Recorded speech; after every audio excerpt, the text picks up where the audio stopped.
My dear students, this is Class 12 Maths, Chapter 4, Inverse Trigonometric Functions. Exercise 4.6ல question number 11 பார்க்க போகிறோம். நல்லா கவனிங்க. If the function f of x sin inverse x square minus 3. So, இந்த x square minus 3ன்றது some value, கரெக்டா? இந்த value எதுக்கு நடுவில் இருக்கணும்? x square minus 3ன்றது minus 1 விட பெரியது, மைனஸ் ஒன்றுக்கு ஈக்குவலாக இருக்கலாம். அதே போல் ப்ளஸ் ஒன்றை விட சிறியது ப்ளஸ் ஒன்றுக்கு ஈக்குவலாக இருக்கலாம். ஓகேவா? ஸோ ஃபஸ்ட்டு இந்த விஷயத்தை புரிஞ்சுக்கோங்க. அடுத்து நான் என்ன பண்ண போகிறேன்னா இந்த -3 எலிமினேட் பண்ண போகிறேன். அதுக்காக எல்லாருக்கூடும் ஒரு +3 நான் ஆட் பண்ண போகிறேன். 3 இடத்துல ஒரு +3 போட போகிறேன். ஆட் +3. இப்போது இது என்ன ஆகிடும்? +3 -1 ஒரு 2 வந்துடும், +2 வந்துடும். இந்த இடத்துல +3 -3 கேன்சல் ஆகிட்டு எக்ஸ் ஸ்கொயர் மட்டும் வந்துடும். இந்த இடத்துல +3 +1 ரெண்டுமே ப்ளஸில் இருக்கிறச்ச இது +4 வந்துடும். ஓகேவா? இந்த ஸ்டெப் உங்களுக்கு புரிஞ்சுதுங்களா? இப்போது இங்கே எக்ஸ் ஸ்கொயர் இருக்கு இல்லையா, அப்போ நம்ம ரூட் எடுக்கணும். எல்லா இடத்துலையும் ரூட் எடுக்க போகிறோம்.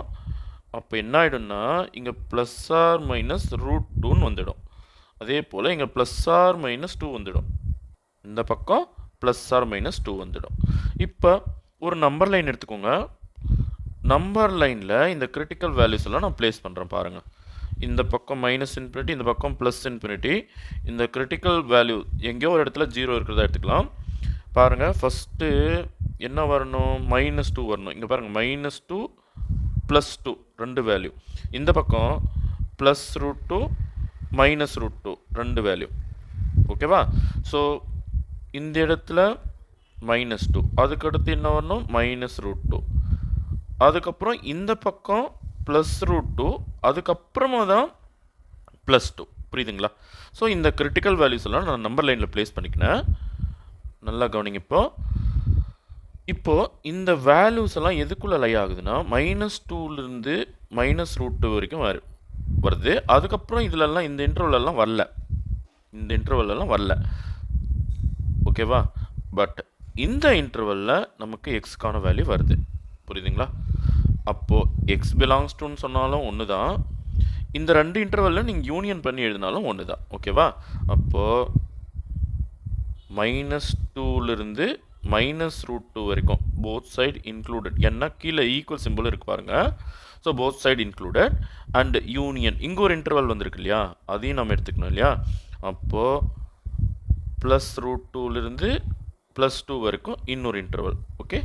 ஸோ இந்த ஆப்ஷன் எங்கே இருக்குது பாருங்கள், ஆப்ஷன் 3ல் தான் இந்த ஆன்சர் இருக்குது. அப்போ ஆப்ஷன் 3 தான் இந்த கொஷினுக்கான ஆன்சர். புரியுதுங்களா? சரி, நான் கொஷின் நம்பர் 12க்கு போய்ட்றேன். ஒரு ட்ரையாங்கிளில் 3 ஆங்கிள் ஆட் பண்ணால் என்ன வரணும்? Angle ABC. ஓகேவா? A + B + C 3 ஆட் பண்ணால் 180 டிகிரி வரணும். அதை பையன்னு சொல்லலாம். ஃபஸ்ட்டு இந்த பேசிக் ரூல் தெரிஞ்சுக்கோங்க. ஒரு ட்ரையாங்கிளில் 3 ஆங்கிளையும் கூட்டினா பை ரேடியன்ஸு அல்லது 180 டிகிரி. ஓகேவா? சரி, இப்போ இங்கே வாங்க. 2 ஆங்கிள் கொடுத்துட்டாங்க. இது ஆங்கிள் ஏன்னு எடுத்துக்கலாம், இது ஆங்கிள் பின்னு எடுத்துக்கலாம். சி என்னன்னு கேட்டிருக்காங்க. இதுதான்ப்பா கொஷின். ஓகேவா? சரி, இப்போ பாருங்கள், cot inverse 2 and cot inverse 3ன்றது சம் ஆங்கிள். ஓகேவா? சரி, cot inverse 2, இன்னொரு ஆங்கிள் cot inverse 3. ஓகேவா? தென் இதுக்கு அடியில் ஒரு 1 போட்டுக்கலாம், இதுக்கு அடியில் 1 போட்டுக்கலாம். இன்னொரு ஆங்கிள் எனக்கு தெரியாது, நான் அது வந்து ஆங்கிள் சின்னு எடுத்துக்கிறேன். ஈக்குவல் டு பைன்னு போட்டுக்கிறேன். இது வரைக்கும் புரிஞ்சுதா உங்களுக்கு? அதாவது 3 ஆங்கிளையும் கூட்டினா 180 டிகிரி வரணும்னு நீங்கள் எழுதி வச்சுருக்கல. ஓகே. இப்போ சிஏ தான் நான் கண்டுபிடிக்கணும். தேர்ட் ஆங்கிள் என்னான்னு கேட்டிருக்காங்க, சி தான் என்னான்னு கண்டுபிடிக்கணும்.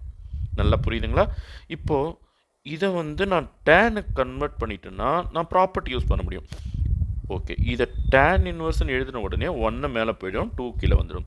அதே மாதிரி இங்கே tan இன்வர்ஸ் நான் போட்ட உடனே 1 மேலே போய்டும், 3 கீழே வந்துடும். +c equal to pi. இந்த விஷயம் புரியுதுங்களா?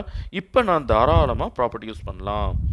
ஒரு டேன்குள்ளே கொண்டு வர போகிறோம். tan இன்வர்ஸ், இது a, இது b. tan inverse a + b. அப்போ 1/2 + 1/3 by 1 minus 1 by 2 into 1 by 3. இதானே ப்ராப்பர்ட்டி. ஓகே, நான் இங்கே property எழுதிடுறேன். tan inverse A plus tan inverse B equal to tan inverse A plus B by 1 minus AB. இதுதான் அந்த property. So அந்த property தான் நான் இங்கே யூஸ் பண்ணியிருக்கிறேன். C நான் ஒன்றும் பண்ணல, ஈக்குவல் டு பைன்னு எழுதிக்கிறேன்ப்பா. இப்போ மேற்கொண்டு கவனிங்க, இதை சிம்பிளிஃபை பண்ண போகிறோம். tan inverse அப்படியே மேலே 2க்கு 3க்கு எல்சிஎம் எடுத்தால் 6 தானே வரும். அப்போ 3 into 1 3, 2 into 1 2, and 2 plus 3 5, 5 by 6 மேலே. கீழே நல்லா கவனிங்க, 1 கடியில் ஒரு 1 போடலாம். அப்போ 1 by 2 3 சார் 6 தானே. அப்போ 6 1 is 6, 1 1 is 1. அப்போ கீழே என்ன வரப்போகுது? 5 by 6 தான் வரப்போகுது. இந்த பக்கம் என்ன இருக்குது? பை இருக்குது. அப்போ tan inverse 5 by 6 by 5 by 6, புரியுதுங்களா? Plus C equal to pi. இப்போ இது என்னாச்சு? இதுக்கும் கேன்சல் பண்ணிவிட்டு 1 போடலாம்ல. tan inverse 1 plus C equal to pi. டேனோட எந்த வேல்யூக்கு நமக்கு 1ன்னு ஆன்சர் கிடைக்கும்? tan 45 degree. ஸோ இதுக்கு பதிலாக நான் என்ன பண்ணுறேன்? 45 டிகிரிக்கு பதிலாக 5 by 4 போட்டுக்கிறேன். Plus C equal to pi. இப்போ C தானே நமக்கு வேணும். C இங்கே வச்சுட்டு 5 by 4 அந்த பக்கம் எடுத்துன்னு போனால் பை மைனஸ் 5 by 4ன்னு கிடைக்கும். இது கடியில் 1 போடுங்க. இப்போ 4க்கு 1க்கு எல்சிஎம் எடுத்தால் 4 தான். இப்போ 4 பை மைனஸ் 1 பை என்ன வரும்? 3 பை by 4 அப்படின்னு ஆன்சர் கிடைக்கும். புரியுதுங்களா? ஸோ இந்த ஆப்ஷன் என்னன்னு நம்ம பார்க்கலாம். 3 pi by 4 option 2. Option 2 3 pi by 4 தான் இந்த கொஷினுக்கான ஆன்சர். புரியுதுங்களா? ஓகே, அடுத்த கொஷின் போயிடலாமா? பாருங்கள், sin inverse tan pi by 4 minus sin inverse root 3 by x equal to pi by 6. Then x is a root of which equation? இந்த 4 equation கொடுத்துருக்கிறதுல எந்த ஈக்குவேஷனுக்கான answer x? இப்போ tan pi by 4க்கான வேல்யூ என்ன? 1. tan 45 degree 1 தானே. அப்போ sin inverse 1ன்னு போடவா? Minus sin inverse root 3 by x அப்படி இருக்கட்டும், equal to 5 by 6. இது வரைக்கும் உங்களுக்கு புரிஞ்சுதுங்களா? இப்போ sin inverse 1, சைனோட எந்த வேல்யூக்கு எனக்கு 1ன்னு கிடைக்கும்? sin 90 degree. அப்போ இது மொத்தத்துக்கும் சேர்த்து 90 டிகிரிக்கு பதிலாக 5 by 2ன்னு போட்டுக்கிறேன். Minus sin inverse root 3 by x equal to 5 by 6. இப்போ இந்த மைனஸ் டேர்மை நான் அந்தாட்ட கொண்டு போயிடுறேன். 5 by 6 இந்தாட்ட கொண்டு வந்துடுறேன். அப்போ என்ன ஆகுனா 5 by 2 மைனஸ் 5 by 6. இந்த மைனஸில் இருக்கிற minus sin inverse root 3 by x அந்தாட்ட போயிட்டு ரெண்டுக்குமே ரூட்டு நான் மிஸ் பண்ணியிருக்கேன், போட்டுக்கோங்க. sin inverse root 3 by root x. இப்போ ரெண்டு பேருக்கு எல்சிஎம் எடுத்தால் 6 தான் எல்சிஎம். அப்போ இது 6 ஆக்கணும்னா மேலே கீழே 3ஆல் மல்டிப்ளை பண்ணணும். அப்போ 3 பை மைனஸ் பை. ஓகே, அப்போ sin inverse root 3 by x. இப்போ அடுத்த ஸ்டெப்பில் 3 பையில் ஒரு பை கழிச்சிட்டோம்னா 2 pi by 6 equal to sin inverse root 3 by x. இப்போ பாருங்கள், இது அடிச்சிட்டோம்னா பை by 3ன்னு கிடைக்குது. பை by 3ன்றது எவ்வளோ? 60 டிகிரி. ஓகேவா? அப்போது sin inverse root 3 by xன்றது வந்து 60 டிகிரி. புரியுதுங்களா? இப்போ இது 60 டிகிரி. அப்போது இங்கே சைனோட எந்த வேல்யூக்கு இங்கே 60 டிகிரின்னு வரணும்? அப்போ ரூட் 3 பை ரூட் எக்ஸு என்னவா இருக்கணும் பாருங்கள். திரும்ப நான் ரூட் எக்ஸ் மிஸ் பண்ணியிருக்கேன். அப்போது எனக்கு இந்த வேல்யூ என்னவா இருக்கணும்? ரூட் 3 by 2 தானே சைன் பை by 3க்கு வேல்யூ. அதாவது நான் இந்த இடத்துல என்ன பண்ண போகிறேன்னா ரூட் 3 by ரூட் எக்ஸுக்கு பதிலாக ரூட் 3 by 2ன்னு போட போகிறேன். அப்போ இந்த ரெண்டு வேல்யூ நான் ஈக்குவேட் பண்ண போகிறேன். Root x equal to 2. அப்போ ஸ்கொயர் போத் சைட் பண்ணால் எக்ஸ் ஈக்குவல் டு 4ன்னு வரும். புரியுதுங்களா? ஸ்கொயர் போத் சைட் பண்ணிட்டா இங்கே ரூட்டு போயிடும், இங்கே 4 வந்துடும். அப்போ எக்ஸ் ஈக்குவல் டு 4ன்னு நமக்கு ஆன்சர் கிடைக்குது. இப்போது இந்த ஈக்குவேஷன்ஸில் எந்த ஈக்குவேஷனுக்கு எனக்கு எக்ஸ் ஈக்குவல் டு 4ன்னு வரும் பாருங்கள். இந்த செகண்ட் ஈக்குவேஷனை நான் கன்சிடர் பண்ணிக்கிறேன். Consider option 2. X square minus x minus 12 equal to 0. Minus 12 factorise பண்ணுங்க. 4 3s are 12, பட் இங்கே மைனஸ் இருக்கிறதுனால மைனஸ் 4 ப்ளஸ் 3. அப்போ இவனோட ஃபேக்டர்ஸ் வந்து X minus 4 X plus 3 equal to 0. இப்போது நெகட்டிவ் ஆன்சரை நம்ம விட்டுடலாம். நமக்கு தேவை இதுதானே, ஆன்சர் 4 வரணும். X minus 4 equal to 0, X equal to 4 அப்படின்ட்டு இந்த ஈக்குவேஷனுக்கு மட்டும் தான் வருது. வேறு எந்த ஈக்குவேஷனுக்கும் வராது. பாருங்க, இது எடுத்துகிட்டு போனீங்கன்னா மைனஸ் 4 வரும். இது எடுத்துகிட்டு போனீங்கன்னா வேறு என்னவோ வரும். அதாவது மைனஸ் 6 பிரிச்சிங்கன்னா என்ன வருது, 3 2s are 6 கரெக்டாக. இது ப்ளஸ் இது மைனஸ் போடும்போது இதுக்கு மைனஸ் 3 அண்டு ப்ளஸ் 2ன்னு ஆன்சர் கிடைக்கும். இதுலேயும் அதே போல் 3 அண்டு 2ல் ஆன்சர் கிடைக்கும். ஸோ இது ஒரு ஈக்குவேஷனில் மட்டும்தான் நமக்கு எக்ஸ் ஈக்குவல் டு 4 என்ற ஆன்சர் கிடைக்கும். அப்போது நமக்கு தேவையான ஆப்ஷன் ஆப்ஷன் 2. நம்ம கொஷின் நம்பர் 14 போயிடலாம்.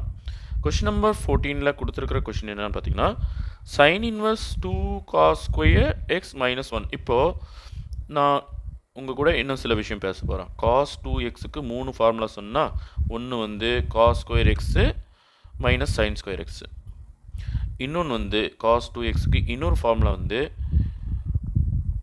2 காஸ் ஸ்கொயர் எக்ஸு மைனஸ் 1. இன்னொரு ஃபார்முலா காஸ் 2xக்கு 1 minus 2 sine square x. So இது போல் 3 ஃபார்முலா இருக்குது. பாருங்கள், ஒரு ப்ராக்கெட்டில் 2 cos square minus x 2 cos square x minus 1, இன்னொரு ப்ராக்கெட்டில் 1 மைனஸ் 2 சைன் ஸ்கொயர் எக்ஸ், ரெண்டுமே காஸ் 2x தான். இதுவும் காஸ் 2x தான். புரியுதுங்களா? அப்போது சைன் இன்வர்ஸ் இங்கே cos 2x plus cos inverse இங்கே காஸ் 2x. காசாக இருக்கட்டும் சைனாக இருக்கட்டும், அந்த ரேஞ்ச் வந்து எதுக்குள்ளே இருக்கும், -1லேருந்து +1 வரைக்கும் இருக்கும். அப்போ 1 விட சின்னது தானே, பிட்வீன் வேல்யூ வந்து 1 விட சின்னது தான். அப்போ நம்ம தாராளமாக பாருங்கள், ஆங்கிள் சேம். இது மொத்தமாக சேர்த்து சம் ஏன்னு எடுத்துக்கலாமா, இதையும் சம் ஏன்னு எடுத்துக்கலாம். ரெண்டு இடத்துலையும் ஆங்கிள் சேமாக தான் இருக்குது. அப்போ இதுக்கான வேல்யூவே π/2. இது போல் வந்து இதுனா ஒரு ப்ராப்பர்ட்டி இருக்குது, sine inverse x plus cos inverse x equal to π/2. So இந்த ப்ராப்பர்ட்டி யூஸ் பண்ணி இதுக்கான வேல்யூ π/2ன்னு நான் டிசைட் பண்ணுறேன். ஓகேவா? So option 1 π/2 is the answer for this question. Okay, அடுத்த கொஸ்டின் போயிடலாம். கொஸ்டின் நம்பர் 15 பாருங்கள். Cot inverse root sine alpha, tan inverse root sine alpha, angle same. பாருங்கள், ஏன்னு வச்சுக்கோங்க. அப்போது cot inverse root sine alpha plus tan inverse root sine alpha, அதே property previous சம்மில் use பண்ண அதே ப்ராப்பர்ட்டி, ஈக்குவல் டு π/2. ஓகே, இங்கே ப்ராப்பர்ட்டி எழுதிக்கோங்க தேவைன்னா. tan inverse x plus cot inverse x equal to π/2. So property உங்களுக்கு தேவைப்பட்டால் எழுதி வச்சுக்கோங்க. ஓகே, இங்கே ஆன்சர் என்னன்னு கொடுத்துருக்காங்க, யூன்னு கொடுத்துருக்காங்க. அப்போ யூவும் π/2வும் ஈக்குவல். ஓகேவா? So u equal to π/2. ஓகேவா? இந்த 2 இந்த பக்கம் கொண்டு வந்துருங்க. அப்போ 2u ஈக்குவல் டு π. ஸோ இப்போ காஸ் 2uக்கு வேல்யூ என்னன்னு கேட்டிருக்காங்க. ரெண்டு பக்கம் காஸ் எடுங்க. அப்போ cos 2u equal to cos π. Cos πக்கு வேல்யூ என்ன, -1. பாருங்கள், காஸ் 0க்கு வேல்யூ 1, காஸ் πக்கு value -1, cos π/2 equal to 0, cos 3 π/2 also 0. அதாவது 270 டிகிரி இது. ஓகேவா? 270 டிகிரிக்கும் 0 தான் வரும். ஓகே, இப்போது இதுக்கான வேல்யூ என்ன, -1. அப்போ காஸ் 2u ஈக்குவல் டு -1ன்னு எழுதிடலாம். எங்கே இருக்குது, ஆப்ஷன் 3ல் இருக்குது. ஸோ இந்த கொஷினுக்கான ஆன்சர் என்ன, -1. Cos 2u equal to -1. Okay, thank you students.